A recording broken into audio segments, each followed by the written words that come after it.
잇몸 건강을 위한 3가지. 양치 잘하고 치과도 다니고 하나 더. 인사돌 플러스. 염증에도 좋고 들뜬 느낌도 꽉 잡아주니까요. 잇몸 건강에 인사돌 플러스. 써본 후의 차이요? 직접 느껴보세요.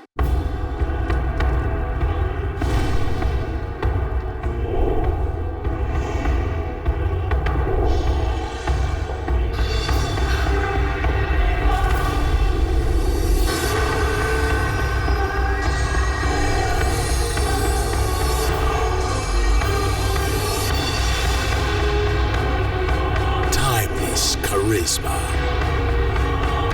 Pharaoh. Body Friend. 평창의 눈이 말합니다. 평창의 바람이 말합니다. 전 세계의 시선이 평창을 향합니다. 평창. 당신이 평창입니다.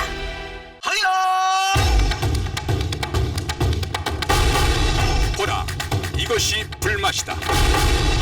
라면이 아니다. 불짬뽕이다. 팔도 불짬뽕. 색다른 즐거움. 팔도. Like a running headlights. The storm by all your charm. Oh, no. 흔들리지 않는 편안함. 시몬스. 내일 박근혜 대통령 탄핵 심판 최종 변론이 열립니다. 대통령 측은 박 대통령이 헌재 최종 변론에 불출석하기로 결정했다고 밝혔습니다. 특검이 박 대통령의 비선 진료 의혹과 관련해 이영선 청와대 행정관에 대해서 구속영장을 청구했습니다. 차명 전화기를 대통령에게 전달한 혐의와 위증한 혐의도 적용됐습니다.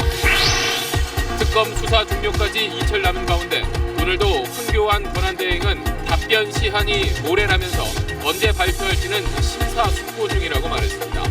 야권은 수사기한 연장을 요구하며 철야 농성 등 압박에 들어갔습니다. 어제 촛불 집회와 태극기 집회는 올해 들어 가장 큰 규모였습니다.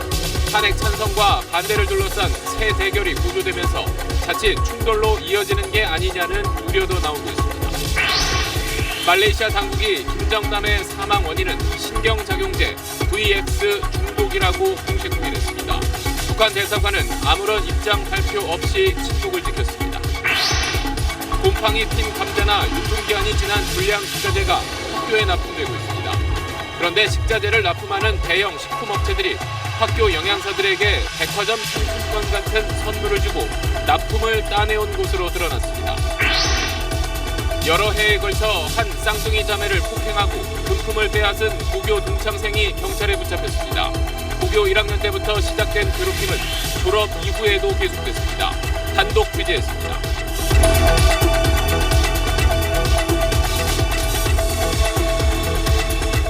수소, 우주의 75%. 그 무한한 수소로 자동차를 달리게 하다. 현대자동차. 여러분 안녕하십니까. 박근혜 대통령 탄핵 소추안이 가결된 지 81일 만인 내일 탄핵 심판 최종 변론이 열립니다. 관심이 쏠렸던 대통령 출석 여부는 약 1시간 반 전에 최종 결정됐습니다. 박 대통령은 내일 직접 출석하지 않고 서면을 통해 입장을 밝히기로 했습니다. 첫 소식 민경호 기자입니다.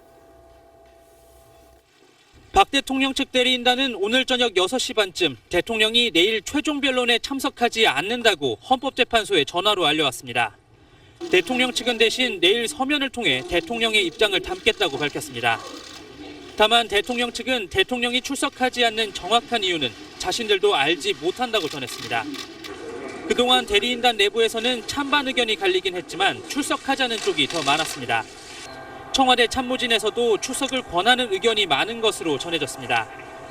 출석에 찬성하는 측은 대통령이 출석해 적극적으로 해명하는 게 심판에 유리하다고 봤습니다. 반대하는 쪽에선 국경 문제와 함께 8명으로만 구성된 재판부와 최종 변론을 인정하는 것으로 비칠 수 있다는 점을 들었습니다. 결국 대통령의 헌재 불출석 결정은 재판부와 국회 측의 질문을 받는 부담을 없애고 헌재의 절차적 부당성을 부각하는 전략에 무게를 둔 선택으로 보입니다. 내일 낮 2시에 시작되는 최종 변론까지 끝나면 재판부는 이후 약 2주 동안 선고 전 마지막 절차인 평의에 들어갑니다. SBS 민경호입니다. 박근혜 대통령이 끝내 헌재에 나오지 않기로 결정하면서 내일 최종 변론에선 대리인들끼리 마지막 승부를 펼치게 됐습니다. 국회와 대통령 측 모두 한치의 양보 없는 치열한 변론이 예상됩니다. 박하정 기자가 미리 내다봤습니다. 국회 측은 최종 변론에 앞서 오늘 마지막 회의를 가졌습니다. 내일 읽을 최후 진술문을 다듬고 대리인단 내부 역할도 분담하며 점검을 마쳤습니다.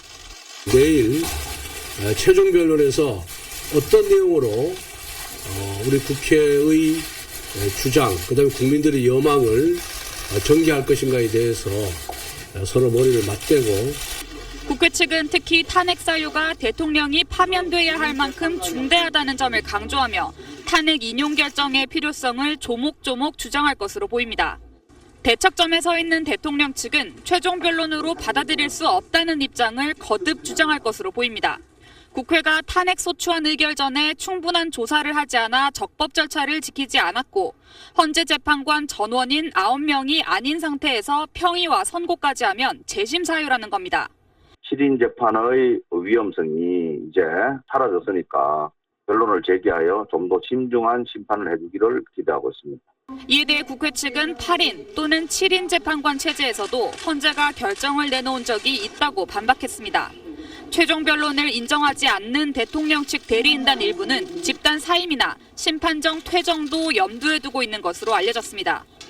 나머지 대리인단도 필리버스터식 변론을 이어가거나 재판부의 공정성 문제를 지적할 것으로 보여 내일 최후 변론 진행은 상당한 진통이 예상됩니다.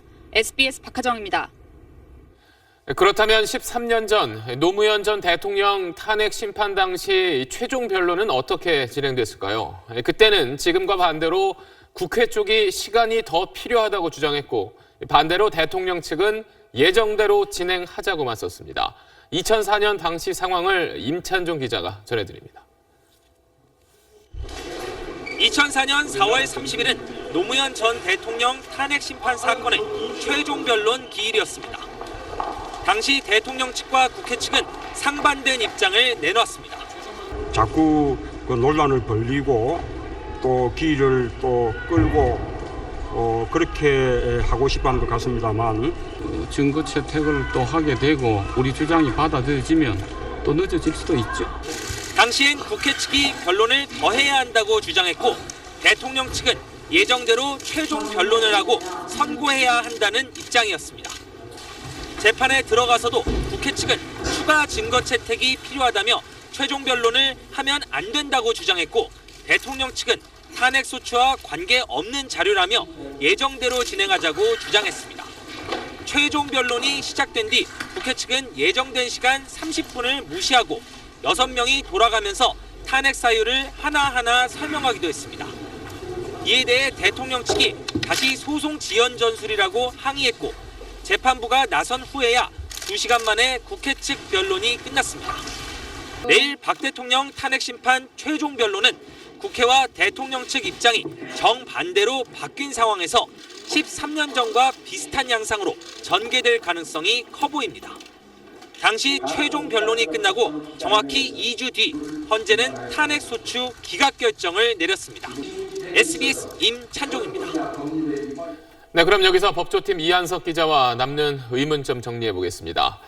자, 대통령이 고심 끝에 결국 최종 변론에 나오지 않기로 했는데 여기에 전략, 의도 어떤 게 있다고 봐야 할까요? 네, 박 대통령의 대리인단은 매파와 비둘기파로 크게 두 개의 부류로 나뉘어져 있다고 보시면 될 것 같습니다. 네.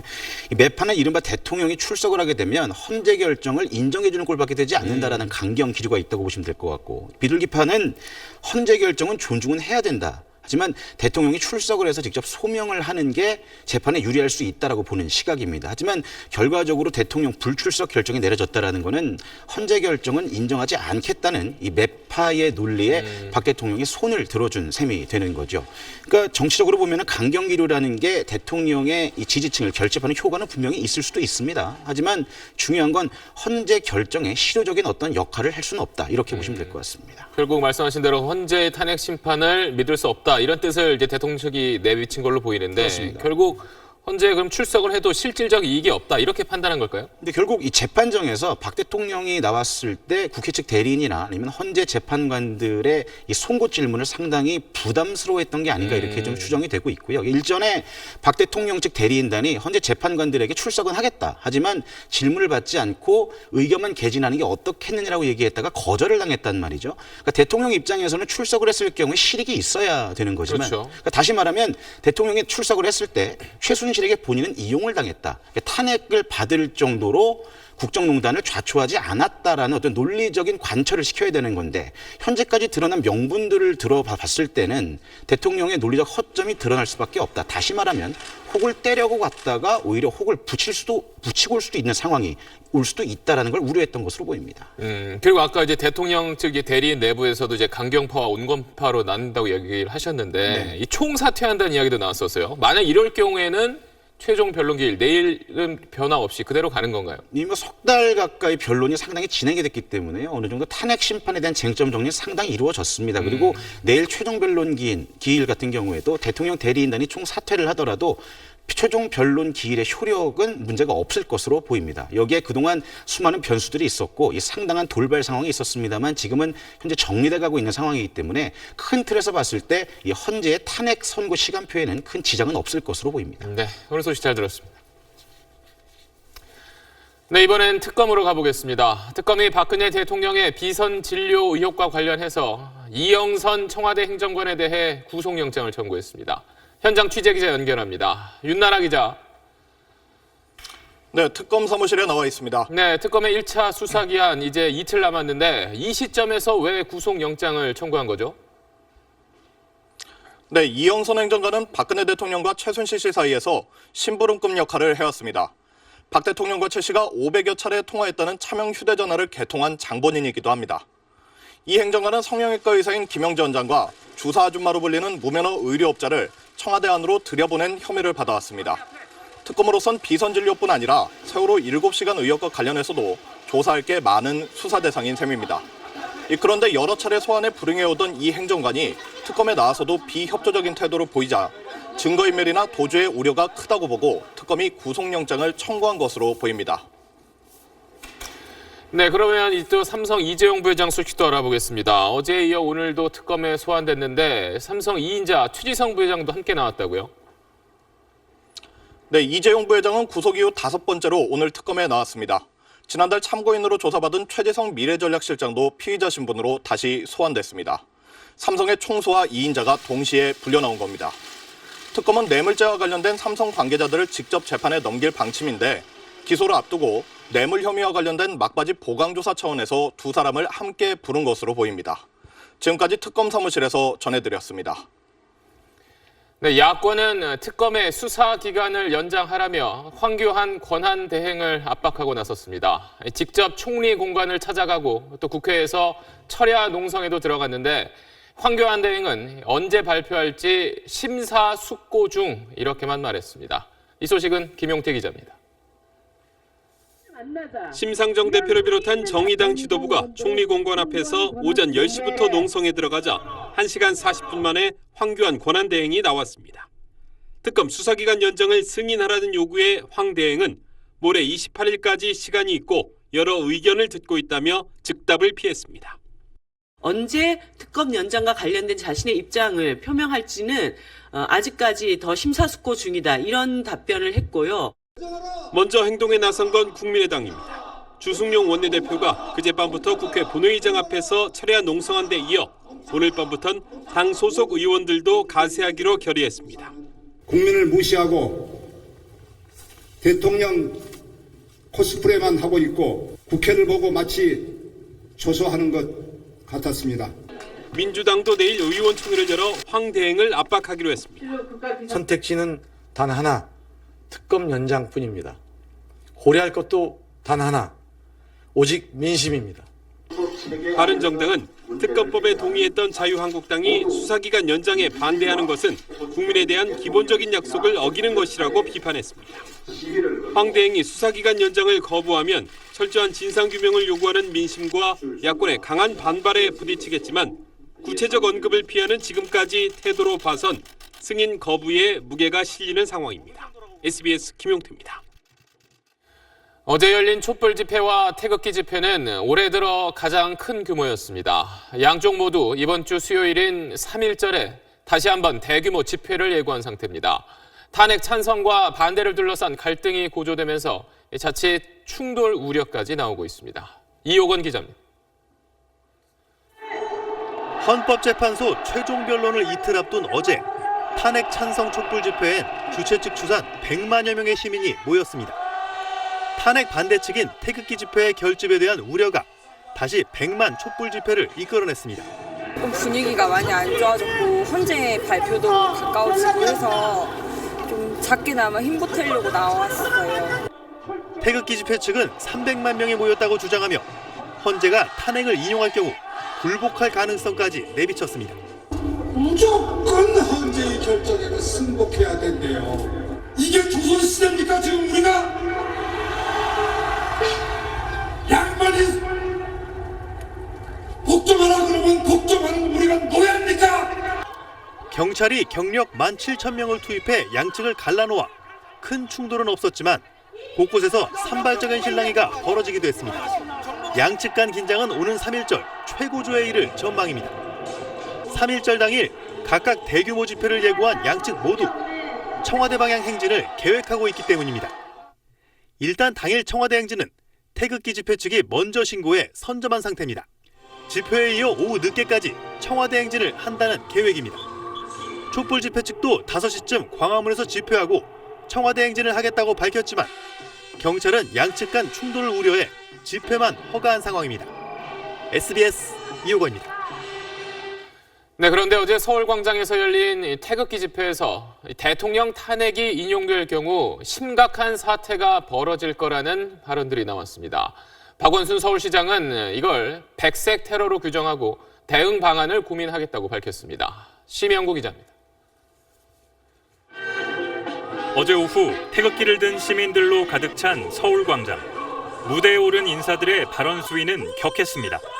대통령 탄핵이 기각되지 않으면 참극이 벌어지게 되고 탄핵 심판을 맡은 헌법재판관도 위험하게 될 것이란 주장이 쏟아졌습니다.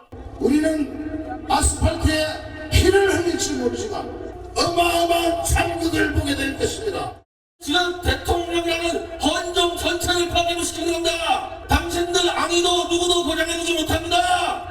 대통령 대리인단도 집회에 참가해 탄핵이 사기라고 주장했습니다. 진실과 사실과 증거에 전혀 맞지 않는다는 겁니다. 사기라는 겁니다. 박원순 서울시장이 이런 발언들에 대한 대응을 천명했습니다. 박 시장은 자신의 페이스북에 서울광장에서 벌어지는 집회에서 도관 없는 발언이 이어지고 있다고 지적했습니다.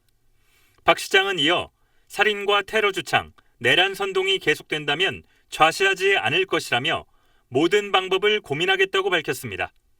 또 헌법재판관 살해 협박을 하고 특검 테러를 주장하는 건 독재국가에서나 볼 수 있었던 백색 테러라고 비판했습니다.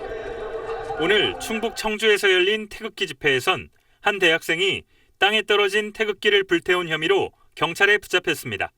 이 학생은 태극기가 탄핵 반대에 사용되는 게 화가 나서 그랬다고 경찰에 진술했습니다. SBS 심영구입니다. 김정남 피살 사건 소식입니다. 말레이시아 당국이 김정남 암살에 신경작용제 VX가 사용됐다는 사실을 공식 확인했습니다. 김정남이 VX에 중독된 후 15분에서 20분 안에 사망했다고 밝혔습니다. 쿠알라룸푸르에서 임상범 특파원입니다. 말레이시아 보건당국은 김정남 사망 원인이 신경작용제 VX 중독이라고 거듭 확인했습니다. 말레이시아 보건장관은 시신 부검 결과 김정남이 VX 중독에 따른 마비 증상으로 숨졌다는 증거를 확인했다면서 중독 15분에서 20분 안에 사망했다고 현지 언론에 밝혔습니다. 김정남 얼굴과 눈에서 VX를 검출했다는 말레이시아 화학청 발표와도 일치합니다. 범행 현장인 쿠알라룸푸르 공항에서는 제독 작업이 이루어졌습니다. 오늘 작업에서 유해 물질은 나오지 않았습니다. KLA2 is free from any form of contamination of hazardous material. And thirdly is KLA2 is declared a safe zone. 북한 대사관은 오늘도 아무 입장 발표 없이 침묵을 지켰고 대사관 앞을 지키는 취재진에게 신경질적인 반응만 보였습니다. 쿠알라룸푸르 시내에 유일하게 하나 있는 북한 식당입니다. 북한 사람들이 모여 정보도 교환하고 모임도 갖는 그런 아지트 같은 곳인데 보시는 것처럼 이렇게 문이 굳게 닫혀 있습니다.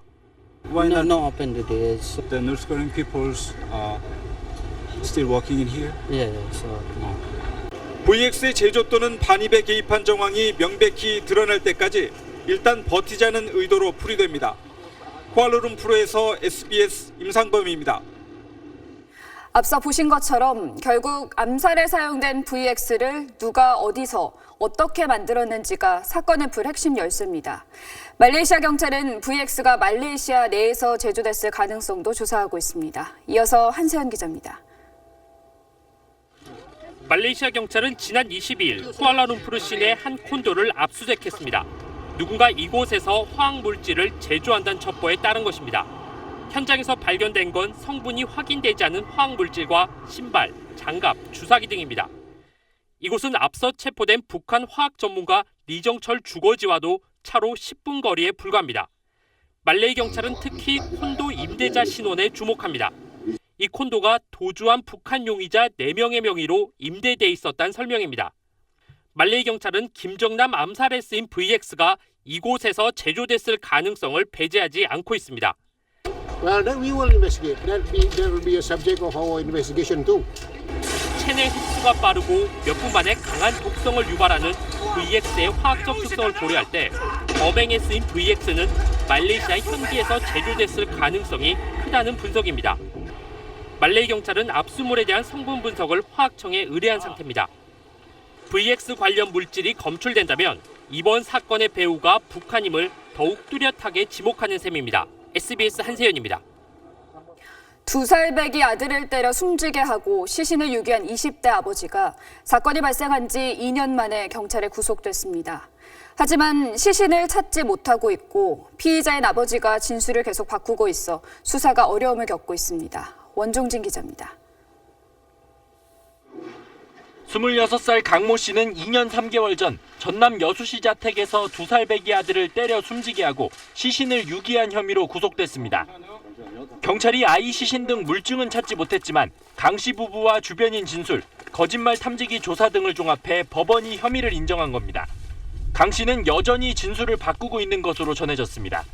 처음엔 아이가 실종됐다며 혐의 자체를 부인하다가 나중에는 아내와 함께 범행했다고 진술을 바꿨는데 거짓말 탐지기 조사 결과 이 진술도 거짓으로 드러났습니다. 경찰은 강 씨의 21살 아내도 아동학대 방조 혐의로 입건했습니다. 하지만 핵심 증거인 아이 시신이 없는 상황에서 A 씨가 또다시 진술을 바꿀 경우 혐의 입증에 어려움이 예상됩니다. 오늘 낮 12시 반쯤엔 천안 논산간 고속도로 차량터널 논산 방향에서 차량 5대가 잇따라 추돌했습니다. 차량 터널에선 어제 오늘 추돌 사고가 잇따라 일대가 심한 정체를 빚었습니다. 오늘 낮 1시 40분쯤 부산 대연터널에서 50살 신모 씨가 몰던 경차가 승용차와 부딪힌 뒤 뒤집어졌습니다. 경찰은 운전자를 상대로 사고 원인을 조사하고 있습니다. SBS 원종진입니다. 여러 해에 걸쳐 한 쌍둥이 자매를 폭행하고 금품을 빼앗은 고교 동창생이 경찰에 붙잡혔습니다. 고등학교 1학년 때부터 시작된 괴롭힘은 졸업 이후에도 계속됐습니다. 김정우 기자의 단독 보도입니다. 쌍둥이인 A양 자매와 황모 씨 사이의 잘못된 만남은 고등학교 1학년 때인 지난 2014년부터 시작됐습니다.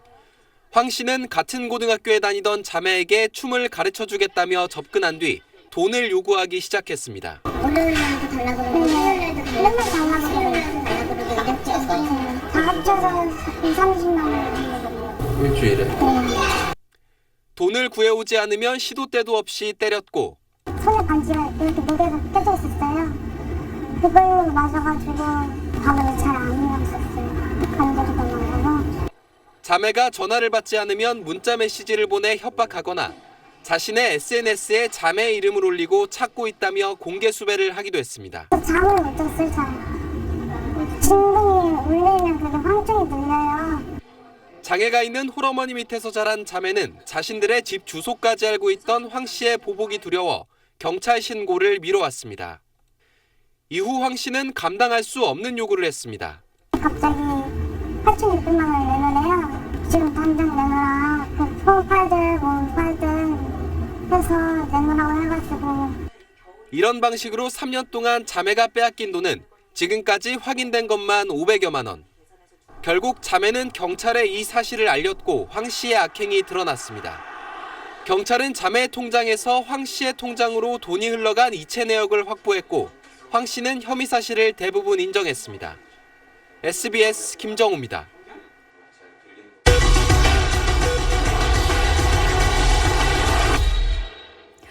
요즘 초등학생들은 방학 때가 더 바쁘다고 하죠. 하루 종일 학원을 옮겨 다니느라 시간이 없어서 어쩔 수 없이 혼자 밥 먹는 어린이들이 많아졌습니다. 김기태 기자가 취재했습니다. 학원들이 몰려있는 서울 대치동. 한 초등학생이 가방을 메고 급히 뛰어갑니다. 학원 수업이 끝나자마자 급히 또 다른 학원으로 가기 위해서입니다. 점심도 거른 채 저녁 식사마저 길거리에서 간단히 때웁니다.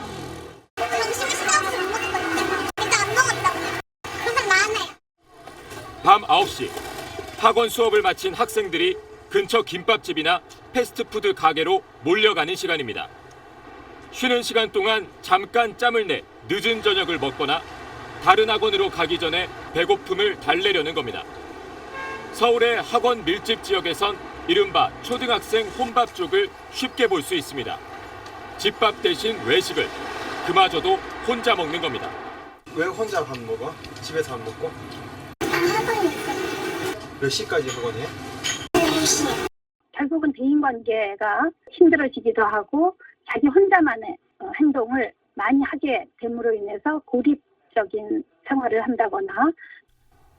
우리나라 초등학생의 하루 평균 학습 시간은 5시간 23분으로 대학생보다도 1시간이나 더 긴 수준.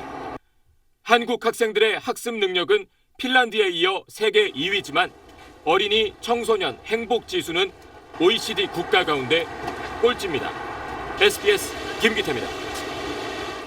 부실한 학교 급식 실태에 대해서 여러 번 보도해 드렸는데 문제는 이뿐만이 아니었습니다. 식자재를 납품하는 대형 식품업체들이 학교 영양사들에게 백화점 상품권을 주고 납품을 따내온 것으로 드러났습니다. 보도에 정혜진 기자입니다. 초중고 학생 상당수가 학교 급식에 불만을 가지고 있습니다. 매일 같은 종류로 거의 비슷하게 나오고 소스도 맛이 없고 해서 애들이 별로 반응이 안 됐어요. 학교 급식 재료로 곰팡이 핀 감자나 유통기한이 지난 고기 등을 쓰기도 합니다. 실제 지난해 정부 합동조사단 조사에서 이런 불량 식자재 납품이 600건 넘게 적발되기도 했습니다. 유통기한이 지난 냉장 제품 냉동 보관. 이런 식자재가 어떻게 납품됐는지 공정거래위원회가 조사해보니 대형 식품업체와 학교 영양사들 간의 불법적인 거래가 드러났습니다. 대상은 3,197개 학교 영양사들에게 9억 7천만 원이 넘는 백화점 상품권 등을 제공했고 동원 F&B는 499개 학교 영양사들에게 2,400만 원어치 상품권을 지급했다고 공정위는 밝혔습니다. 상품권 등의 비용이 식재료 가격에 증가될 수도 있기 때문에 급식 비용 부담 주체인 학교나 학부모, 학생들이 피해를 볼 우려가 있다고 판단이 됩니다. 공정위는 대상에 과징금 5억 2천만 원과 시정명령, 동원 F&B에겐 시정명령을 내렸습니다. 또 CJ 프레시웨이와 풀무원 계열의 푸드머스도 학교 영양사들에게 상품권 등을 준 혐의가 있다고 보고 조사를 벌이고 있습니다. SBS 정혜진입니다. 네, 60대 이상 유권자, 이른바 그레이보터가 이번 대선에서 처음으로 1,000만 명을 넘어섭니다. 고령층 유권자는 전통적으로 보수 성향이 강한 편인데 이번에는 최순실 사태 또 보수 정당의 분열까지 겹치면서 마음 둘 곳이 마땅치 않다는 게 현실입니다. 젊은 층과 비교되는 그레이보터의 표심을 이경원 기자가 분석했습니다. 지난 대선 박근혜 대통령의 당선을 견인했던 건 60대 이상 유권자, 이른바 그레이보터였습니다. 80%를 넘는 높은 투표율을 보였는데 출구조사로 미뤄 짐작하면 박근혜 대통령에 대한 지지가 압도적이었던 걸로 보입니다. SBS 특집 여론조사에서도 이번 대선에서 진보보다 보수 대통령을 원한다는 응답이 더 많았습니다. 이 그레이보터가 이번 대선에서 1,013만 명에 달할 걸로 예측됐습니다. 연령대별 비중이 가장 높은 건 물론 이번엔 23.9%로 역대 최고치를 기록할 걸로 보입니다. 하지만 변수가 생겼습니다. 지난달 한 여론조사에서 60대 이상 가운데 이번 대선에서 반드시 투표하겠다는 응답은 71.6%로 전체 연령대 가운데 가장 낮았습니다. 최순실 사태를 겪으며 젊은 층의 정치적 관심은 커진 반면 보수 색채가 강한 그레이보터의 투표 의지가 약해진 것 아니냐는 분석입니다. 하지만 최근 태극기 시위 규모가 커지면서 보수의 목소리를 대변하며 응집하는 분위기도 읽힙니다. 60대 이상 고령층을 자극할 만한 이슈들이 발생했을 때 이들이 다시 결집해서 투표장으로 향할 수 있는 부분들이 있을 수 있기 때문에 젊은 층의 투표 열기가 유지되느냐, 그레이보터가 얼마나 결집하느냐가 이번 대선의 변수 중 하나입니다. SBS 이경원입니다. 네, 미국에서 대마초를 허용하는 지역이 늘면서 교통사고도 크게 늘고 있습니다. 대마초를 피우고 환각 상태에서 운전하는 사람이 많아졌기 때문인데, 그래서 음주 측정기처럼 대마초를 폈는지 확인할 수 있는 간이 측정기까지 나왔습니다. 박병일 특파원이 전하겠습니다.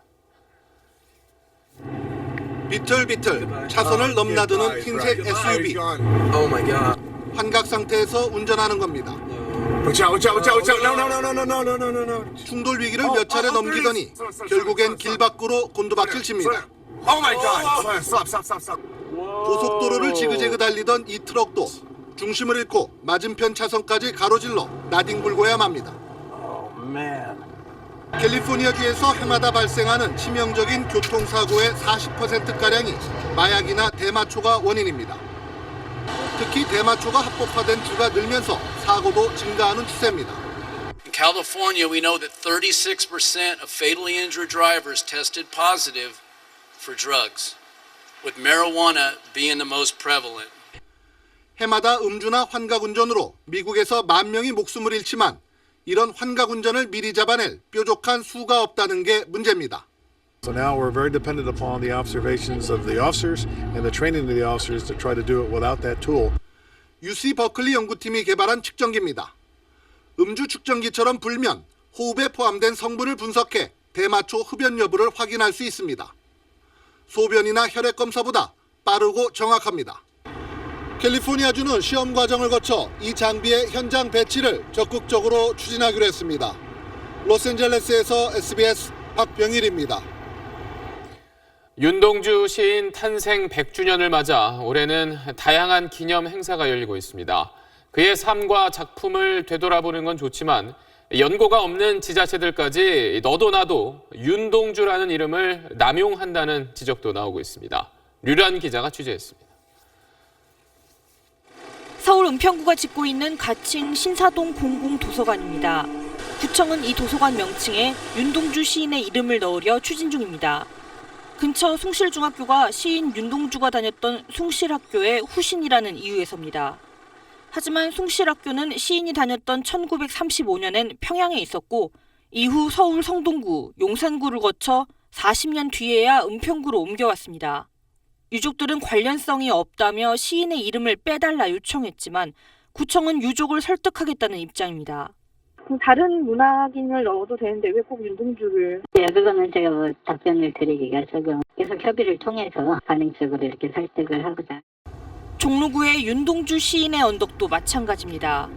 연희 전문학교 재학 시절 시인이 노상동 하숙집에 석 달 가까이 머물렀는데 가까운 이곳 언덕에 올라 시상을 가다듬었을 것이라는 게 구청의 주장입니다.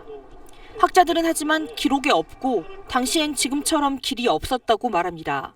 인왕산을 산책했다는 말은 있지만 여기 올라올 수 있는 지형이 아니니까 시를 짓고 서울 시내를 봤다는 것은 상당히 확대된 해석이죠. 말하자면 너무 유추가 지나쳤다. 전혀 그 윤동주의 흔적이나 향기가 없는 곳에서 윤동주를 소비하는 거는 조금 삼가는 게 좋겠다. 지자체들이 뚜렷한 근거 없이 추진하는 사업들을 신중하게 조율해야 한다는 지적입니다.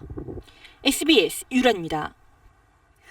오늘 봄이 온 것처럼 비교적 포근했죠. 전국의 낮 기온이 10도 안팎까지 오르면서 공원과 유원지에는 모처럼 밖으로 나온 사람들로 붐볐습니다. 김관진 기자가 헬기를 타고 돌아봤습니다. 산사가 제공하는 한 그릇의 국수를 맛보기 위해 등산객들은 긴 줄도 마다하지 않습니다. 배를 채운 뒤 더욱 힘을 내 봄내음을 품은 산을 오릅니다. 정상에 올라선 이들은 오랜만에 따사로운 볕을 만끽합니다. 놀이동산은 평소보다 많은 나들이객들로 활기를 띠었고 고속도로도 일찌감치 나들이 차량들로 붐볐습니다. 3월을 기다리기 어려웠던 매화꽃은 예년보다 열흘 빨리 빨간 꽃망울을 터뜨렸습니다. 시민들은 은은한 매화 향기를 맡으며 사진을 찍고 추억을 쌓습니다. 날씨도 좋고 사람도 많고 볼 것도 많고 해서 기분도 엄청 좋습니다. 서울 도심고궁과 유원지를 찾은 시민들의 옷차림에서도 봄은 성큼 다가왔습니다. 날씨 추울 때는 뭐 영화관이나 뭐 실내에서 놀았다가 데이트 많이 할 수 있게 계속 날씨가 따뜻했으면 좋겠어요. 오늘 전국 대부분 지역이 영상 10도 안팎을 기록하는 등 초봄 날씨를 보였습니다. 내일도 전국적으로 맑은 날씨 속에 낮 기온은 영상 10도 안팎으로 비교적 따뜻하겠습니다. SBS 김관진입니다. 차가 많이 다니는 도로 주변 주택가에선 차량 소음 때문에 창문을 열기가 힘들 정도입니다. 이런 소음의 대부분은 차량 타이어에서 생기는데 그래서 국내에서도 소음을 줄인 저소음 타이어 장착이 의무화됩니다. 언제부터 시행되는지 장세만 기자입니다. 고속도로 진입로를 끼고 있는 경기도의 아파트입니다. 달리는 차량 소음이 워낙 커서 대화조차 쉽지 않습니다. 소음계로 측정해보니 주거지역 소음 기준 68dB를 훌쩍 뛰어넘는 수치가 나왔습니다. 여름이든 겨울이든 밤이고 낮이든 소리 때문에 문을 못 열어놓고 사는 게 굉장히 안 좋은 것 같아요. 차량 소음이 어디에서 나오는지 측정해봤습니다. 타이어가 노면에 마찰을 일으키면서 나는 소음과 엔진 계통에서 나는 소음으로 나뉘는데 전체의 80% 이상이 타이어 소음이었습니다. 제동력을 높이느라 타이어 표면에 홈을 파놓은 게 주요 원인입니다. 유럽과 일본에서 의무화된 저소음 타이어로 측정했더니 소음이 최대 절반까지 줄어들었습니다. 타이어 표면 홈을 최소화해 소음을 줄이는 동시에 제동력을 떨어뜨리지 않도록 설계하는 게 저소음 타이어의 핵심 기술입니다. 우리나라도 2019년 출시되는 승용차를 시작으로 저소음 타이어 장착이 단계적으로 의무화됩니다. 도심 미관을 해치는 방음벽 시공이나 주택가 소음 분쟁이 줄어들 것으로 환경부는 기대하고 있습니다. SBS 장세만입니다.